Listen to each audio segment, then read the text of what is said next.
again. But it's the only way you're ever gonna learn. You look back and it's all in the past. I'm dwelling on the thoughts I cannot say to you. If I don't say the words, then maybe it's not true. And it feels alright. Good evening. Welcome to a very happy NUFC matters tonight. Newcastle United haven't had to wait till November for the first victory. A wonderful 2-0 win. Comprehensive professional performance by Eddie Howe's boys to get the season off to a really good start. And Ben, Leicester, we've just spoken before we came on air. Two goals up, but unfortunately for you guys, Brentford made a fight of it in the second half and managed to get a point from you guys today. But still, it's a point on the board, Ben. Yeah, good evening, everyone. Great start for Newcastle. Mediocre beginning for Leicester. I think you take a point generally from the opening game if you're Leicester because of the instability at the club, but the manner in which it happened will feel a lot like a defeat, I think. That's my perspective.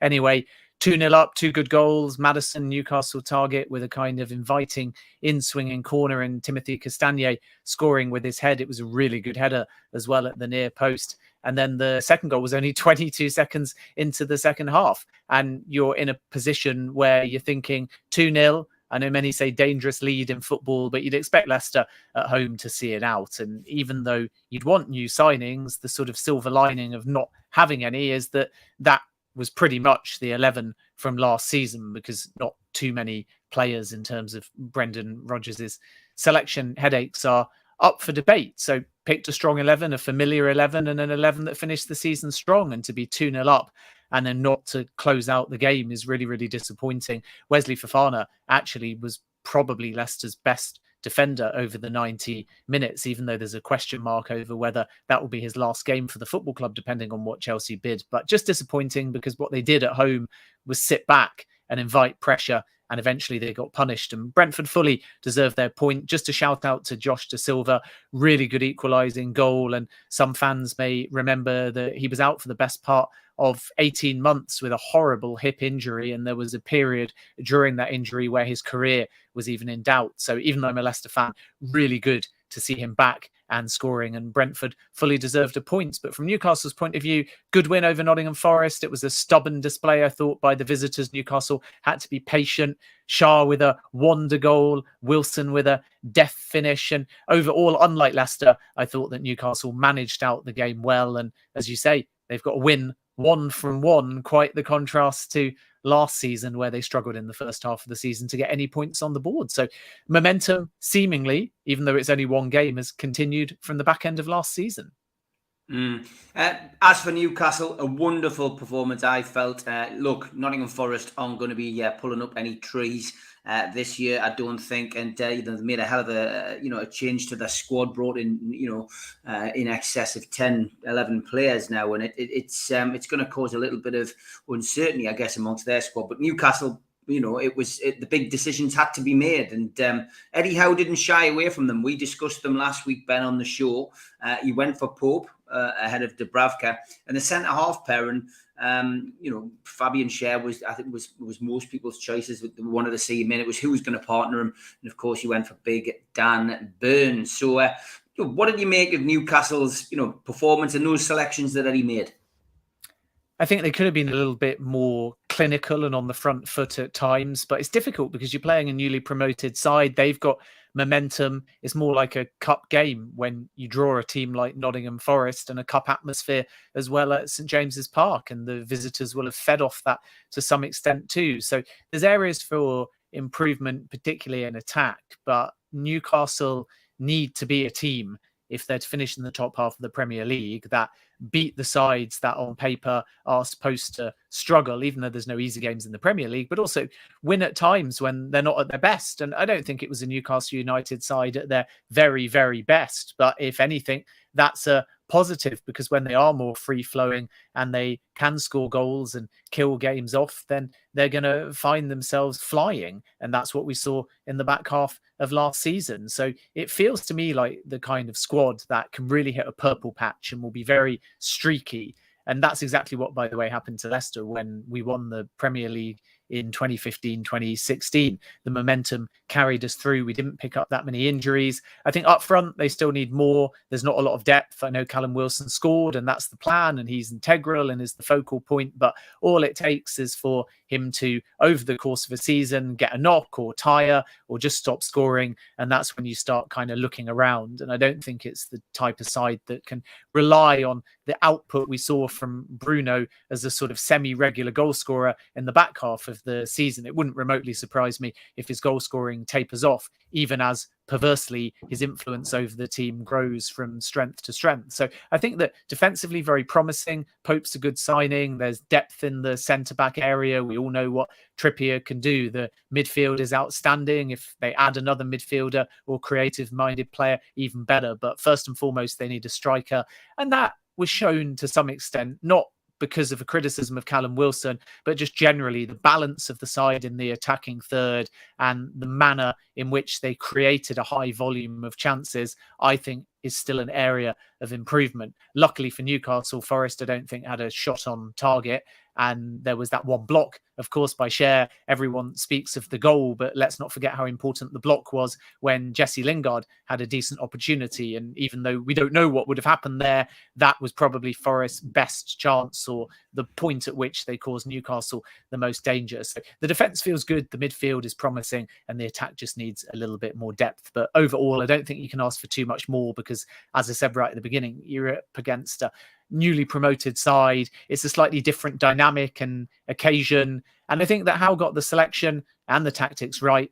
And when you walk away with a 2-0 win and a clean sheet from the opening day, regardless of whether you could have scored 3 or 4, or if there could have been more balance or chances created, it doesn't really matter. It's a win. And all you want from that opening game, because they're very atypical by nature, especially against newly promoted sides, is that 3 points, with the clean sheet being a bonus. So I think it's sort of a 8 out of 10 from Newcastle's point of view, and obviously a 3 out of 3 as far as actual points are concerned. Yeah, okay. This is your show in the chat. So if you've got any questions for me or Ben, then fire them into the chat tonight. And Geordie Tune for Life was first in, so we'll give him the honour. Ben, can you see a resemblance that Howe is building at Newcastle with the team that Leicester won the league? Meaning no superstars, just very good, dedicated professionals, given absolutely everything for the manager and coaching staff, and really appreciating the fans, war flags, etc. I'm not saying we'll win the league by any stretch, but I see so much in common. Thanks in advance, he says. It's a good question. I mean, you've got war flags, and we had the annoying clappers. So there's a noise comparison and there's a momentum comparison as well from one season to the next. And I suppose there's even an element of the instability. Newcastle's instability is kind of positive under new ownership and era, but there's still a lot of changes. Dan Ashworth has obviously come in as well. Leicester had instability in the off-season as well. But beyond the superficial, I don't see too much between the two teams in terms of direct comparisons. And one of the reasons for that is because Leicester walked into a season where, for whatever reason, it was very competitive with a lot of the big teams dropping points. Whereas I think that Newcastle are starting a season where Manchester City and Liverpool will be in, at worst, the early 90s points wise, and Leicester won the Premier League with a total of mid 80s. So if Newcastle replicate Leicester, then they would probably finish 3rd or 4th, but certainly not go on to win the Premier League.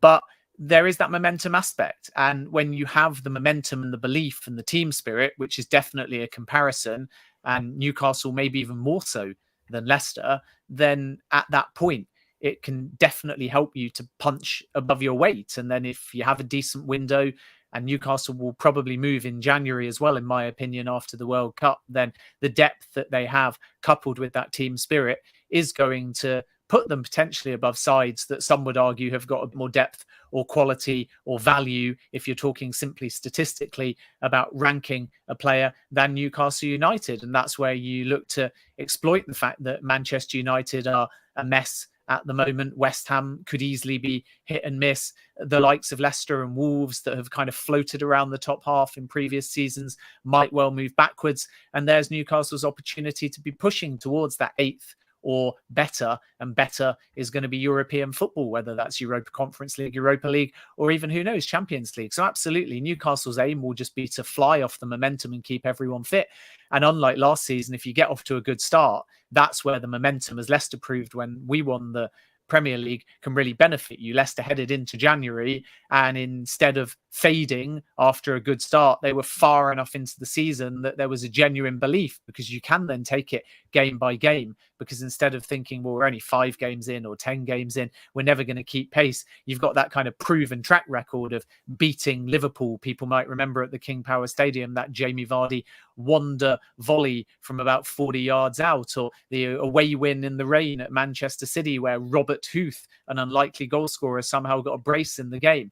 And at that point, you not only start saying, well, we've already taken points off the teams that are supposedly the best in the Premier League, but in addition to that, there's only 20 games left, 15 games left, 10 games left. So I think that Newcastle's official target will just be top half. And from a budgetary point of view, even though it doesn't sound particularly exciting, most sides set 10th or better, because that's what you do your bottom lines on, to make sure that from a business point of view, you're making money. And then if you get halfway through the season and you're better than 10th, then that's where you realign. And it wouldn't remotely surprise me if momentum helps Newcastle in that respect. So I still think it's a case of walking before Newcastle can run. But on paper, they're getting a bit of depth, particularly defensively. They've got that exciting midfield. So let's see what they do between now and the end of the window. But it's obviously a much more positive mood at the football club, and a win on opening day can only help add to that unity and atmosphere. And I like the team photos, by the way, as well. I don't understand why on social media they're getting so much stick. The whole point of a football club's social media is to cater to their audience. And if you are Newcastle United Twitter with a predominant Newcastle United fan base, one of your main aims is to bring the fans as close to the football club as you possibly can. So show the team in the dressing room, because the fans can't come into the dressing room. I just think that helps. And if they do a thread of 38 of them, win, lose or draw, then that's just a unique angle that shows the team spirit, that shows you players in a light where you don't normally see them. And that sort of takes the unity and the momentum and the camaraderie of the actual players, which is important for their success, into social spheres and directly to the fan base. And that helps as well, because we know how important the Newcastle fans are to the success of the football team. And if St James's Park is a fortress come the end of the season, I guarantee you that home form alone will have Newcastle United 7th or better.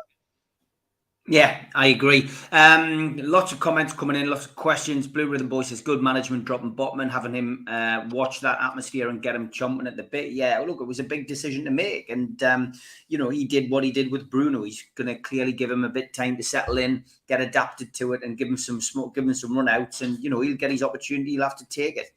MB79 says, good evening, Stephen Ben. Great result yesterday and all-round professional performance. Question for Ben, though. Does he know if there's actually any truth in Newcastle going in for Benjamin Sesko? This is the story that's doing the rounds today, Ben. It goes on that ever-growing list. And Sesko, of course, would fit the bill, I think, as far as Newcastle fans are concerned. We just need to know, is there any truth in it? No truth as far as this summer. That's my understanding. Benjamin Sesko is a Manchester United target. Chelsea have held talks as well. But as I've said many times, clubs work multiple windows ahead. And Sesko may only be available in 2023.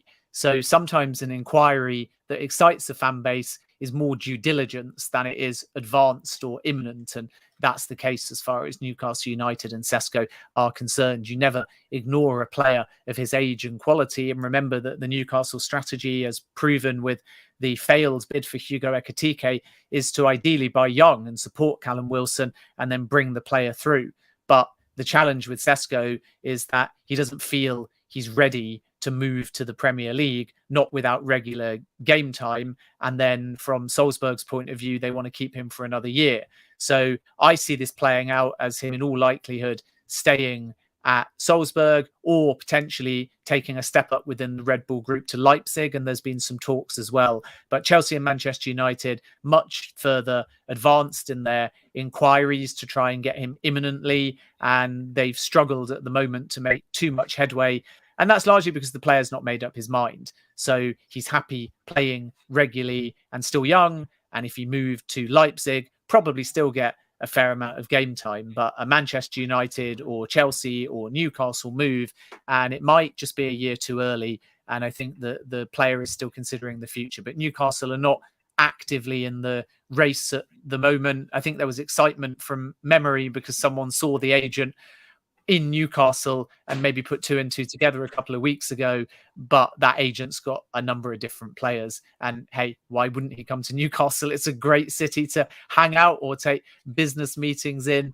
The other thing, by the way, which is just a random interesting fact to give you a little hack about the transfer window, is that everyone is aware when significant meetings take place before deals are advanced that agents and executives will be seen. So often there are decoy locations, which means that if hypothetically you see the agent of Sesko in Newcastle, it might be because Manchester United have said, let's meet in Newcastle. And then they've got a decoy if they're photographed. And we see the opposite in Spain, where people like Joan Laporta, the Barcelona president, love the attention and they like to be seen in restaurants and they like to tip off the media as to what they may or may not do and create smoke screens. But it's a little bit different in the Premier League. So don't read too much into where you see an agent. Another good example of that is that Liverpool's most senior negotiators operate out of London. And again, they do that because it's an easier place sometimes to see a wide variety of agents who perhaps from Europe can get into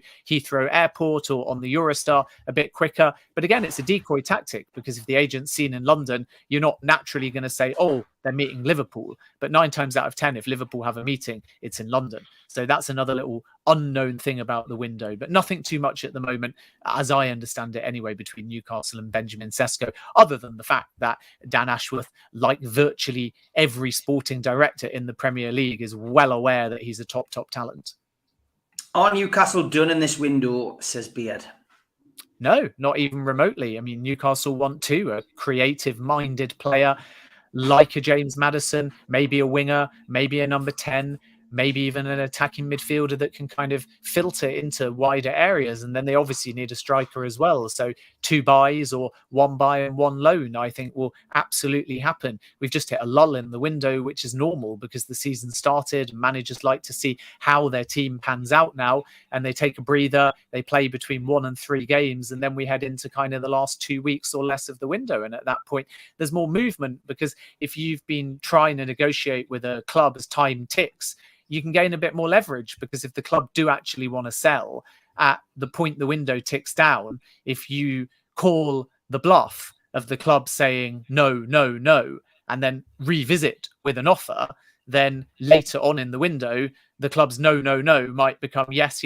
And who knows, if Fofana doesn't go to Chelsea, Newcastle could still just try that tactic with James Maddison and just put a few million on their second offer, still 15, 20 million below what Leicester would like for the player. And that might be enough if Leicester genuinely have an urgency to sell. I don't think that particular deal will happen, but I just use it as an example. But I think that come what may, Newcastle will ramp up the efforts for a striker as their top priority. And we know from the interest in Paqueta, from the bid for James Maddison, that they want some kind of creative-minded player that can weigh in with a, loosely speaking, equal number of goals and assists. So Newcastle are not done in the market. It won't be as dramatic and as spectacular, I don't think, as we saw in January, and their sensible spending approach will continue. But I think the plan from Newcastle's perspective is absolutely to bring in 2 more between now and when the window closes. Okay. Lots of questions, as always, coming in about transfers. Stephen Parker, good evening, mate. Good to see you yesterday.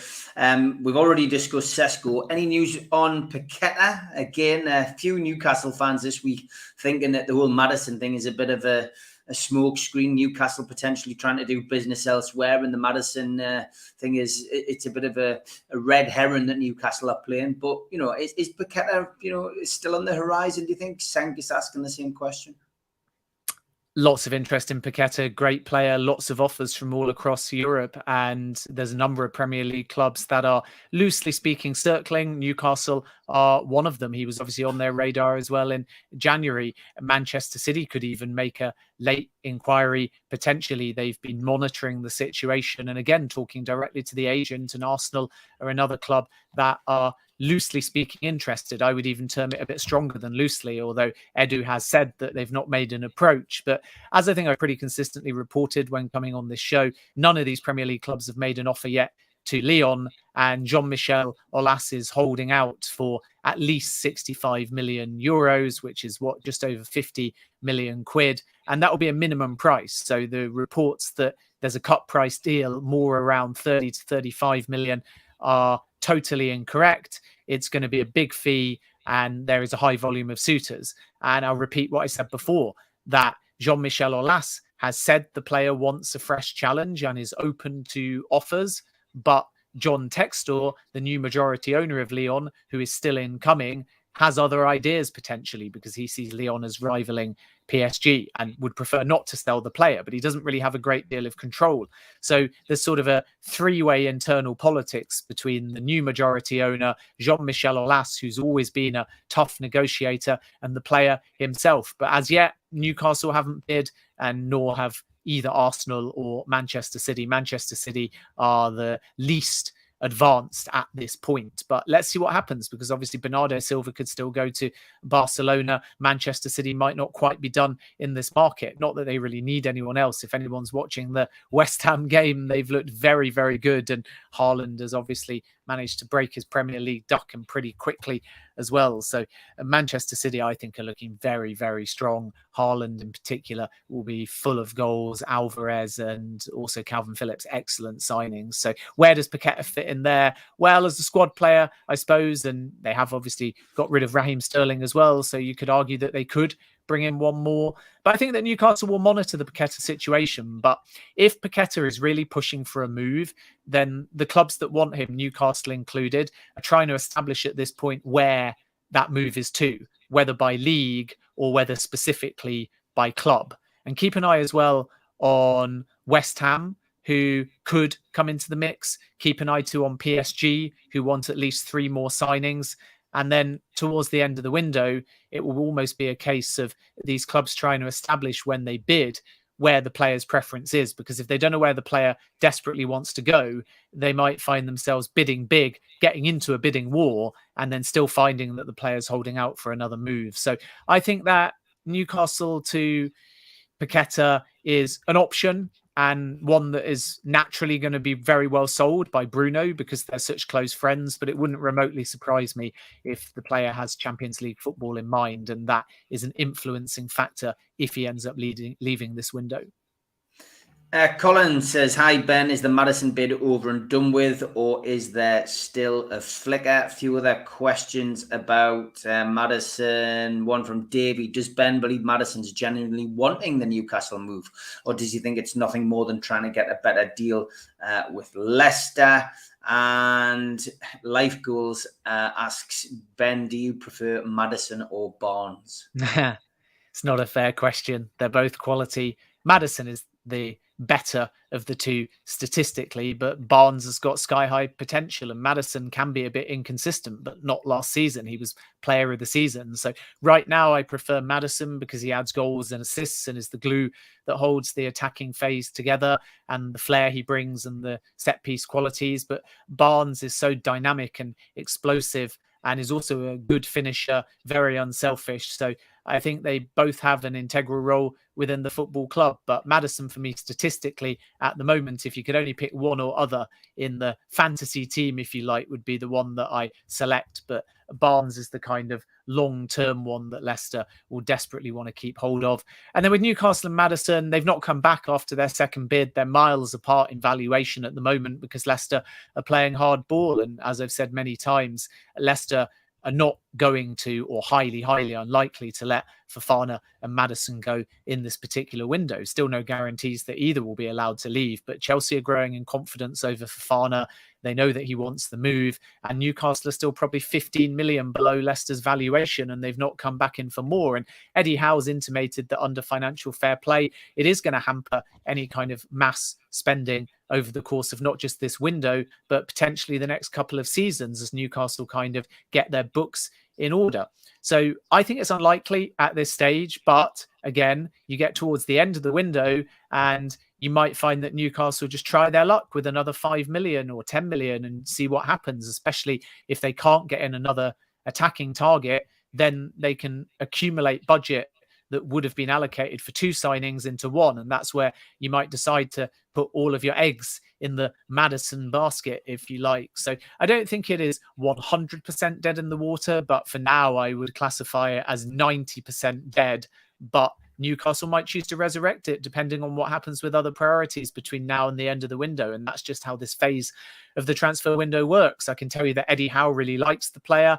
And then the second part of the question was, does Maddison want Newcastle? I think that he's happy at Leicester and his main aim would be to move again, like Paqueta, for Champions League football. But what Newcastle can offer, just to sort of pique his interest, and this is why Brendan Rodgers spoke of both Maddison and Fofana having, quote, voices in their head, is Newcastle's offer will be more lucrative, and the potential of Newcastle, the camaraderie of Newcastle that he sees, will all be of big appeal. Because Maddison thrives off dressing rooms with personality. He thrives off attack-minded teams that play with no fear. He thrives off teams that give him the freedom to float around and get into the box at different angles and times without any restriction. And he would thrive in Eddie Howe's system. So I think that all of that says to him, yes. But at the same time, I think he feels that if he follows up Leicester last season with another player of the season style half of this season, then with those goals and assists and the stability of just remaining at Leicester and being integral and playing every week, doesn't have to worry about relocating, new dressing room players style and so on. If he just carries on, is he creeping with bigger squads into any kind of World Cup selection? And that will go through his mind as well. And again, that's why if a Champions League club comes calling, he'll be thinking, does that boost his chances of the World Cup? And I'm not sure he's going to necessarily be there, but could he get into that conversation? And is there any way for him to make it to Qatar? And is Leicester the best place for that? And I think these are questions only he knows the answer to. And Gareth Southgate as well. But stability in a World Cup year when you're playing well can be very beneficial to any player. So right now, if I had to call it at the time of recording, I'd say Maddison stays at Leicester and Newcastle stand a tough negotiation should they return to the table to agree a fee, and even with a fee, agree a sale. But the window works in mysterious ways, so don't discount it entirely. But I do think that for now, anyway, Newcastle have moved on to other targets. Okay, big shout out to our sponsor, Skips and Bins. Telephone 0800 25 45 25 3. Email inquiries at skipsandbins.com. Website www.skipsandbins.com. Easy, contract free and pay-as-you-go waste collection. Thanks to Darren Baldwin Funerals, independent funeral directors. You can find them at 304 Old Durham Road, Gateshead, and telephone 0191 478 2730. And the website www.darrenbaldwinfunerals.co.uk. You can email Darren directly at darren@darrenbaldwinfunerals.co.uk. Thanks to Garden of Healing Dispensary, CBD hemp and cannabinoid specialists, www.gohd.com. And thanks to Mr. Vicky's Sauces, handmade in Cumbria. You can find their website at mrvickys.co.uk or give them a ring on 01768 210 102. Thanks also to Away Day Clothing and to Media Arts for all the help with the video side of things. Thanks to qtechshop.co.uk, the makers of pool tables and snooker tables in Wallsend, Newcastle, and the guys who run our website, nufcmatters.com. If you want to subscribe, hit the NUFC Matters logo in the bottom right-hand corner and you can subscribe for free. Hit the thumb up to like the video and click share to share to your social media. We're also available as a podcast on iTunes, Spotify, Podbean, and other podcast providers. If you want to become a member, click join under the video, or you can use your smartphone and go to this QR code. It'll take you straight to that part of the website. You can just go to nufcmatters.com and click membership. And for your money, you get a scarf, a pen, a cup, a membership card, and entry into the monthly draw. And if you're a subscriber, you are entitled to a free car window sticker. Just email john@nufcmatters.com to get yours today. And we do support the food bank. NUFC fans, foodbank.co.uk is the website to go to if you want to make a donation. And don't forget, the guys and girls are outside the ground each match day get yourself along there and make a donation if you can. 2 tickets left for this intimate evening with Frank Clark and Gibbo, 5th of December. Go on to Time Out Surf Cafe's website and get those final 2 tickets. And Peter Beardsley Soccer School is into its 2nd month and doing very, very well. For more information, go to peterbeardsley.soccerschool.com. And a big shout out to everybody who came along to the Dog and Parrot yesterday to see me and Malcolm. Always good to see friends, new and old. And we will be there once again for the Manchester City game. Get yourself down there pre-match and post-match to listen to Malcolm's pearls of wisdom. And as usual, I'll be uploading those onto the YouTube channel over the next couple of hours for you to enjoy. And the Joe Linton shirt is up for grabs this week. I will post the link in the chat in a little minute, and you can click on that and get yourself a chance of winning Joe Linton's signed shirt. Okay, back to the questions, and as always, plenty coming in the chat. Life Goal says, Ben, would you see Dubravka and 40 million as a solid deal for Maddison? A lot of talk about Dubravka potentially being made as a bit of a make weight in this deal if it could come off. We know that Leicester need a goalkeeper. Dubravka seems now as he's out of favour. He's number 2 at the moment. He's on the bench. What's your thoughts on that, Ben? I think Leicester won't entertain a swap deal. The same's for Fofana as well. So Callum Hudson-Odoi is a player historically that Leicester have looked at. But as we see so many times, exactly the same with Mark Cucurella and Levi Colwell, when there's 2 players and there's a logical sense of sending one way and the other goes the other way, usually they're separate deals. So I think a swap deal is problematic. I don't think Leicester would take 40 million and Dubravka. If they want Dubravka, they'd treat that as a separate deal. Or, of course, they'd take their 60 million for Maddison and then they'd have money to go and buy whatever goalkeeper they thought fit. The other thing I'd point out as well is that everyone says Leicester need a goalkeeper, but there is Iverson and also Ward at the football club. And towards the back end of last season, it was strongly intimated that Ward would be the kind of integral replacement for Schmeichel. And even at a point in the last 2 games when Leicester kind of had not too much to play for after they got themselves clear enough from the relegation zone to realise that they would be somewhere around mid-table, the plan was supposed to be for Danny Ward to play and a great deal of games, and for Schmeichel to slowly be phased out. And for whatever reason, that changed. But I think that Brendan Rodgers has entered this season really pretty content with Ward there as the number 1. So then if you look at Dubravka, does he improve Ward? And again, Rodgers will have to answer that rather than me. But I think that Dubravka wants first team football. Does he join Leicester as a number 1? Or is there not much between Ward and Dubravka? And he's obviously not going to come to the football club as a number 2 or worse. So I don't think it makes a great deal of sense. I, contrary to some reports out there, have never heard of Leicester having a particularly strong interest in Dubravka anyway.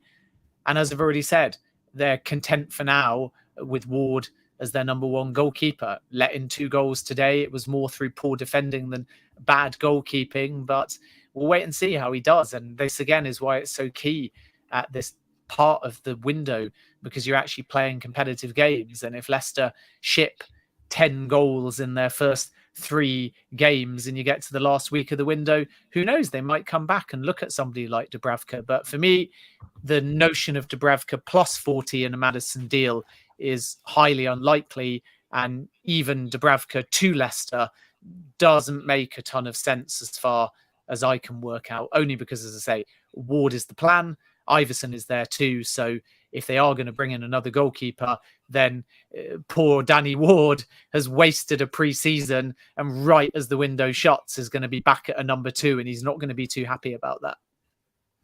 Okay, that answers that question. A journalistic question this time from Peter Robson. He says, with so many sources claiming to be in the know, what is the process to vet said sources to make sure you don't have, hypothetically, egg on your face when putting it to print? Yeah, I mean, first of all, I'm lucky because predominantly as a broadcaster, you can kind of give the situation that everyone understands is live, and then it's not always there to haunt you over and over again. On social media, it's a little bit different, but it's a great question. And the difference between an in the know and a journalist is that we're going to multiple sources. And when you publish, you're well aware by being in the industry and transfer windows that agents have agendas, and so do buyers and sellers. So much like with the Newcastle takeover as well, you go to both sides. And if you get two conflicting sides, then you have to report with balance the different perspectives and permutations. And fans will sometimes say, well, you're sitting on the fence. But if Newcastle tell me one thing on Maddison and then Leicester say something to the contrary, there's very little that I can do other than give you the perspective from both sources. And some will say that's balance. That's my belief. Others will say sitting on the fence. Generally, a fan wants black and white and in the know. That is kind of using gamesmanship to build a following on things like social media, will take the nugget they find out and just roll with it. And then that is an extreme position, and they're either going to be right or wrong. And when they're right, they celebrate, but you still have to dig a bit further. And Rafinha is a great example of that when he moved to Barcelona, because there were reports out there saying Leeds have accepted a bid. Leeds have accepted a 40 million bid. Leeds have accepted a 50 million bid. It's happening today. It's happening tomorrow. And of course he joined. So then those that have said that can celebrate as if they were right all along.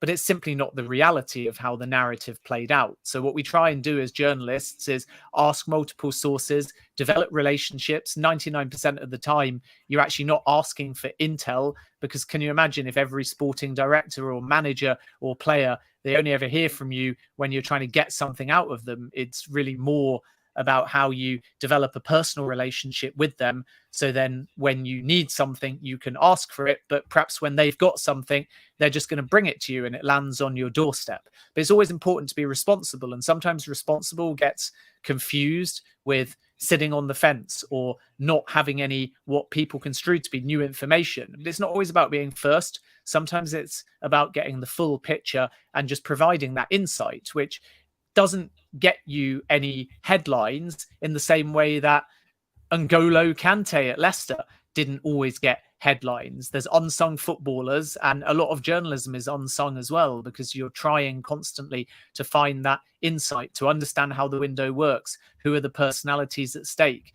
And nothing about the transfer window is reliable anyway, so it's not egg on your face. If I tell you that Newcastle want Maddison, then 1 minute before, if hypothetically they were to sign Maddison, any club can come in at any time and make a bid. It doesn't mean you were wrong. And a lot of people, I think, on social media, they read something that's old and they call you out on it instead of an appreciation that the narrative moves. Jules Koundé, great example of that, as we've now heard from Monchi at Sevilla. He was sold in inverted commas to Chelsea, but we all got hammered for reporting that, but it was right. And then with Rafinha, same thing. Everybody says, oh, the fee wasn't that high. It wasn't the same as Leeds. He was never close to Chelsea. And I don't know whether people saw an excellent interview with David Ornstein and Phil Hay at The Athletic with the Leeds owner. And what did he say? He said he was sold to Chelsea. I was ashamed not to sell him to Chelsea. And the deal from Barcelona was, quote, pretty much the same. And then if you flash back to my reporting, I think I was one of the first to say that an agreement had been reached. I got hammered for saying the price was the same as Chelsea's, and Barcelona fans trolling me, and even some Chelsea fans trolling me. And you think to yourself, well, are you not listening retrospectively to the people directly from the football clubs telling you now on record how it happened? And then if you correlate that back to the reporting, that's the difference. That an in the know who is sort of more games tends to be guesswork, but very extreme. And people like that, because if I come on this podcast now and just say, yeah, Newcastle are definitely signing Paqueta, then of course I'm going to gain a load of followers. And if it happens, I'm going to be a hero. And if it doesn't happen, then I'm going to get called a fraud. But if I take that extreme without doing the due diligence of the finesse of the window, then I'm essentially guessing and jumping to conclusions. And it's hard enough to be right, even with the due diligence, because of the games and the competing sources. But that's kind of one extreme. And then obviously you have a sort of middle ground where somebody is genuinely and in the know because they used to work for the club or because they know someone through their friends or their family. And that's a bit different, but it's still only one nugget. It's one side. And remember that clubs have narratives. So even though I'm not talking about Newcastle specifically, Chelsea's a good example of this. If you look at Mark Cucurella and why the fee was 52.5 million, and then a day later it was 62 million. If you're Brighton, you're saying, well, everybody was wrong. We hadn't agreed anything. Yeah, he's moved, but it was a 52 million fee to a 62 million fee. So Brighton will argue that's proof that they were right in their denial. And then from Chelsea's point of view, they will argue it was always 62 million, but they put it out there at 52 million. Why did they put it out there at 52 million? Because they want a narrative that the club's getting bargains. Otherwise, when they go for Wesley Fofana, they're the club that goes up 10 million a day in their offers. And with Fofana, they've bid 60, then they've bid over 70. Imagine if they now bid over 85. They'll get the player and it will be celebrated. But when they do their De Jong deal, potentially, then people are going to come back to them as the seller and say, this is great. They're the club that goes up 10 million a day in their offers. So we're just going to keep rejecting and trying our luck. Let's see how high they go. So this is why there's so much confusion. And fees are always disputed. Contracts are always disputed. Narratives are always disputed. Rejected bids often get denied by both the buyer and the seller. So it's a tricky landscape to navigate as a journalist. But once again, the difference between a in the know that wants social media followers and a journalist is that we are trying always to go to all sides. And then once we've got all sides, we're trying to report.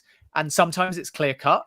And sometimes the balance appears like you're giving all the context, but not an opinion. But it's not my job to tell you if I think Newcastle will or won't sign Paqueta. It's my job to tell you that Newcastle have made an inquiry or haven't, or Newcastle are the suitor or one of many suitors, or Newcastle are confident or not confident. And the in the knows tend to take all of that and then say, because they're confident, because they've made an inquiry, it will happen. And that's risky and irresponsible, because 99 times out of 100, you don't actually know if a transfer is going to happen until the very last few days or the last few hours. Regardless of what you read, regardless of what's reported, things can change at the very, very last minute, and they do regularly. So that's where I think journalists are slightly more balanced and responsible, because we make the effort to try and go to all sources, not just one source.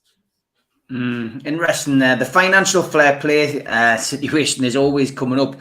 I'm not going to do that this week, Ben, but I think maybe next week, let's do that show that we talked about on financial fair play. Try and make a bit more sense of it, because Barry's question is about Chelsea. And I think if we look at it generally, not just about Newcastle, obviously we'll include Newcastle, but let's maybe do that next Sunday. Have a chat about financial fair play. So I'll have a look into it. You have a look into it, and we'll exchange notes on air. I think it's a good idea. Is Diaby out the window? Says Life Goals. Well, Diaby is an interesting one, because he said publicly that he doesn't want to leave Leverkusen, and Leverkusen don't want to sell, and the fee will be, broadly speaking, 45 to 50 million up front, maybe actually a fraction less, and then around 10 million in add-ons. I've always been told pretty consistently that they want around 55 million quid all in, and Newcastle have been interested in the past, but it's gone cold. And then suddenly, out of nowhere, it's become apparent that maybe Arsenal are going to try and persuade Leverkusen to sell. I'm not so sure at this stage, if I'm honest. Diaby's someone that I've also linked with Arsenal earlier in the window as a name on a shortlist, but nothing actually developed when he was mentioned in relation to Arsenal. And even though it may be one to watch, because Arsenal fans perhaps feel like a mystery winger could be incoming, again, I see no evidence at this point, talking to sources, that Arsenal have advanced that. And it's actually exactly the same for Newcastle as well. But Newcastle, I think, backed off Diaby because it was intimated to them that it was quite a high price and the player wanted to stay. So it'd be interesting now to see whether any other Premier League interest warps that situation and makes the player look back towards the Premier League. And that's where you think of Newcastle and perhaps hijack territory, where they could revisit the player, especially if they fail to get other winger-like targets. At the moment, nothing between Diaby and Newcastle. So again, one to watch simply because of the historical interest, but nothing to get excited about at this point. And Paulo Butters of FC Michigan is a target. Is that potential as well? Have you heard of that one? Don't know too much about Butters, if I'm absolutely honest, certainly not in relation to Newcastle specifically. I think that with the Newcastle approach at the moment, first and foremost, they're actually looking at forwards rather than wingers. And the Maddison thing kind of derailed it a little bit. And the reason for that was because they just saw the opportunism to maybe try and bring in Maddison specifically, and that was at the sort of request of Eddie Howe. It wouldn't remotely surprise me if, having failed to get Maddison, the focus turns its attention all the way back to the striker role.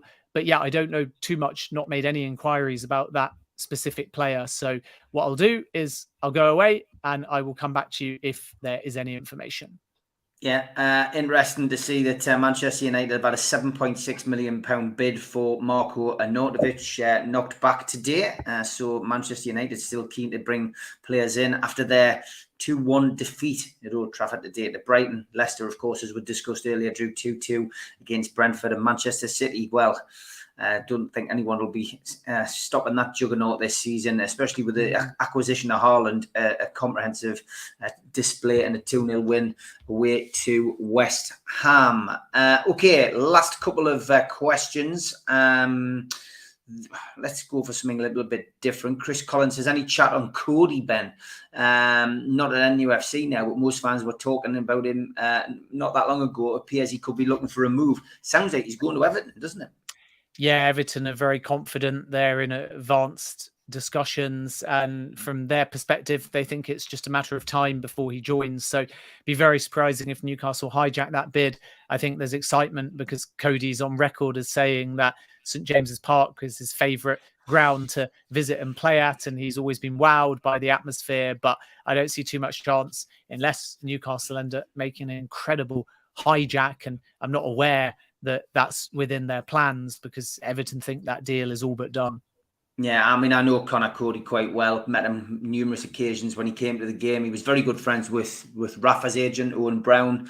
I think Richard Green and Owen actually I looked after him back in those days. And yeah, I think if Rafa had been manager, I think Cody could have become a Newcastle player if things had been a bit different. But that's not going to happen now. And I think we're more than spoilt for choice with centre halves. Barry Hogan asking plenty of questions tonight. Finally got one I can put to Ben. Goncalo Guedes, he says, any rumours in this? A lot of people talking about him as well.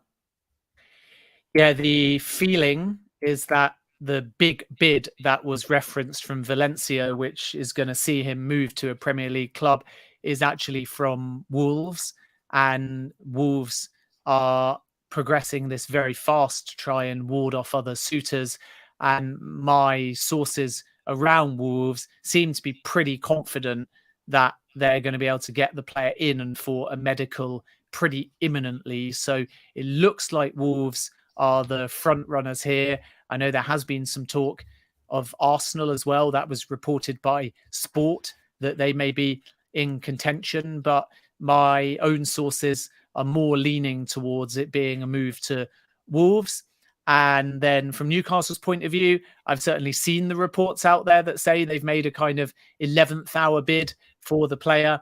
But as I say, a little bit like Cody to Everton, Wolves feel like they're closing in on this. So first and foremost, if any of the other clubs I've mentioned are to enter the race, they're going to have to move fast. And then second of all, the fee is going to be just over 27 million.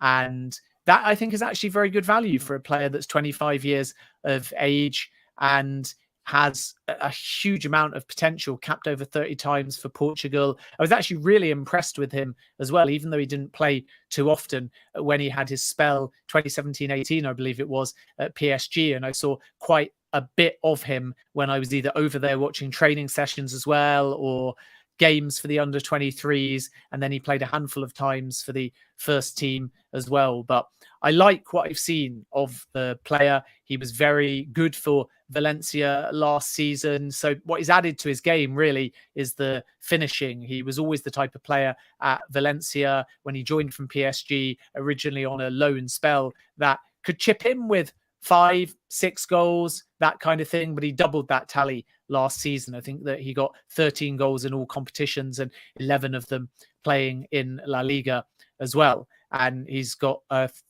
believe, a few more caps in 2022 for Portugal as well. I think he actually won more in 2021 than 2022, but his form is good. And as I say, he's much more composed and clinical in front of goal now than he was a couple of years ago. So I can understand why Newcastle would be interested, but they're going to have to be very, very quick if they're to hijack this deal, because as things currently stand, it's looking the most likely that he will head to Wolves.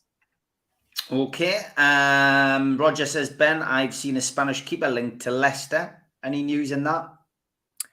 Not seen too much, to be honest. I've been travelling and I haven't seen too much as far as links with Leicester and goalkeepers. As we said before with Dubravka, when you look at Leicester's lineup at the moment and you take Iverson and Ward, that still might be enough. So if you want to put the name in the chat of who the goalkeeper is, then if I know anything, I'll tell you, but I've not seen anything linking a Spanish keeper to Leicester in the last 24 hours.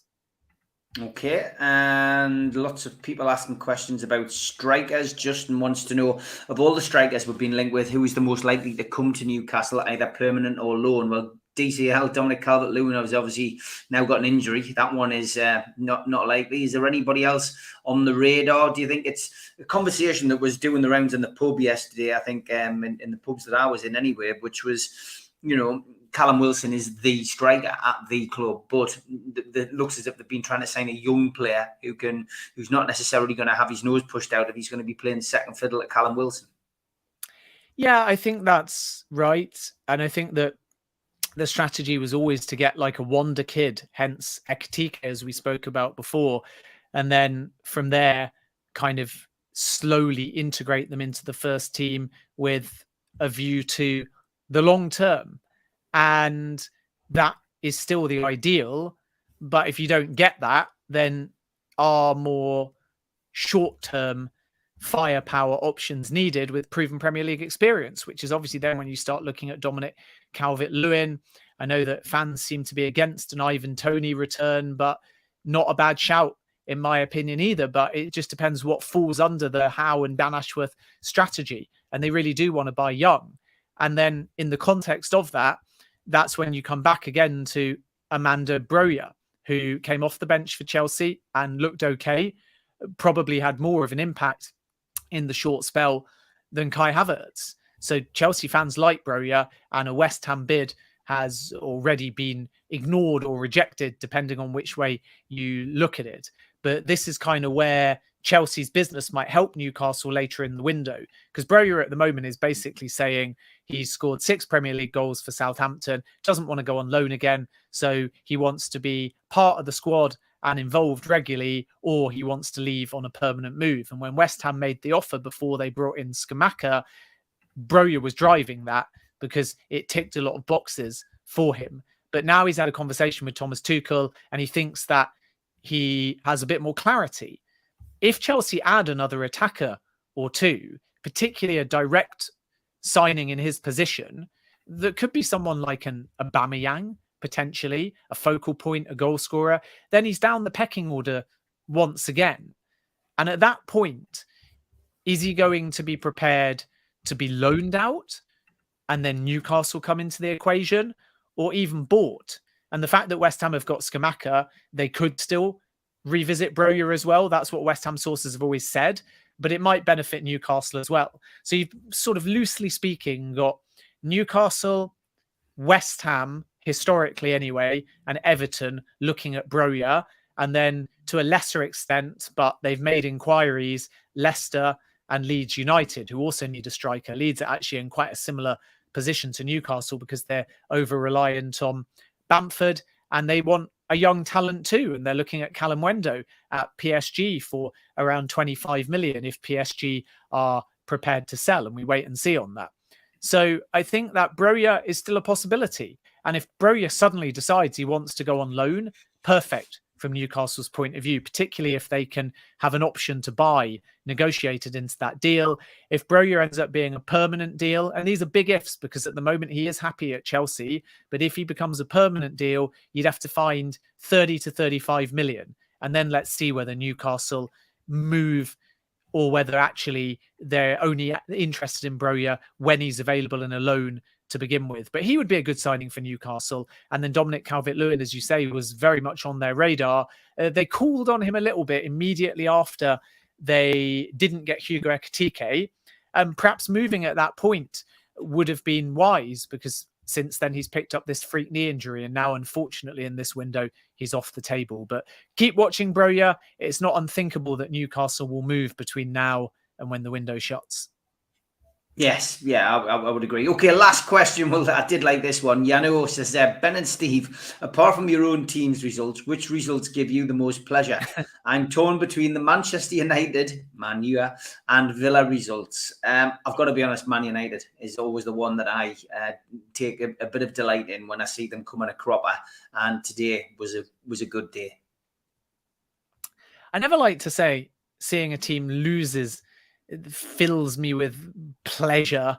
There's empathy with any football fan, especially Manchester United ones at the moment. And Maguire was excellent at Leicester as a character and as a defender, and even a goal scorer at times. So I don't like seeing him booed, and I think it's unfair on Ten Hag what he's inherited at that football club. Of course, we all make a joke about it and we have some glee in it, but I like seeing football clubs win or lose with passion. So it's the response to a loss that I enjoy when it's positive, and then it's the celebration of a win, which is why I like Newcastle doing well, because you see the fan base react with that passion and positivity now under the new ownership group. And that is in stark contrast, obviously, to under Mike Ashley. And it's the same for Chelsea as well. Really excited to see how they progress under new ownership. Excellent new owners at Chelsea. Can't fault their ambition. And they're trying to spend big in the market. So I really enjoy their success. And Liverpool's always one that I like too, simply because I've been friendly with a number of executives at Liverpool for many, many years. Even before they joined Liverpool, they're American-led, which from CBS's point of view means they get a fair amount of coverage, good club, good fans, and a good model. And then in terms of teams that I like seeing fail very loosely, and to reiterate, I don't like seeing any team fail because I've got a lot of empathy for every football fan. But I suppose from the perspective of the Premier League, I have to say Forest, don't I, as the main rival of my team, Leicester City. But I'm sort of torn because I want them to do okay. I want us to thrash them and take glee in that, but then for them to do okay, because you want the derbies. I don't know whether Newcastle fans agree. I'd love to hear in the chat, but if I was a Newcastle fan, I'd want Sunderland in the Premier League. I'd want to have the derby days. I'd want to have that buzz around the city, and then I'd want to thrash them and embarrass them, but then them to stay up by 1 point and then to thrash them and embarrass them again, rather than seeing them fade so far from where Newcastle are, and even obviously Middlesbrough not in the Premier League, that you don't get that derby. And I think as a football fan, I can only speak for myself. I want the derby. I want to see Leicester at elite level play Derby, play Nottingham Forest, even got a bit of a rivalry with kind of Coventry and Villa and Wolves to some extent, but not as much. I want the derby. So if I was a Newcastle fan, maybe I'm in the minority, I would want Sunderland in the Premier League. And then the only caveat to that is that if they're there, I would want to put 5 or more goals past them every week. Great question, Yano, and you got a good answer. That's for certain. You got a Ben Jacobs special there. That's it. The clock has beaten us, Ben. Thanks very much once again for coming on. Don't forget, folks, I'm having a few days off to spend a bit of time with the family, but there's plenty of pre-recorded shows to come. Problem with those is you need to come on at 6 o'clock. Notifications tend not to work unless I go live on a stream. So check out the list of programs that are all set up there. Some great shows coming up this week. I've got a couple of things which you won't have heard either. Many years ago when Newcastle United had the Toongate scenario with Douglas Hall and Freddie Shepherd, they only gave one interview and it was to me.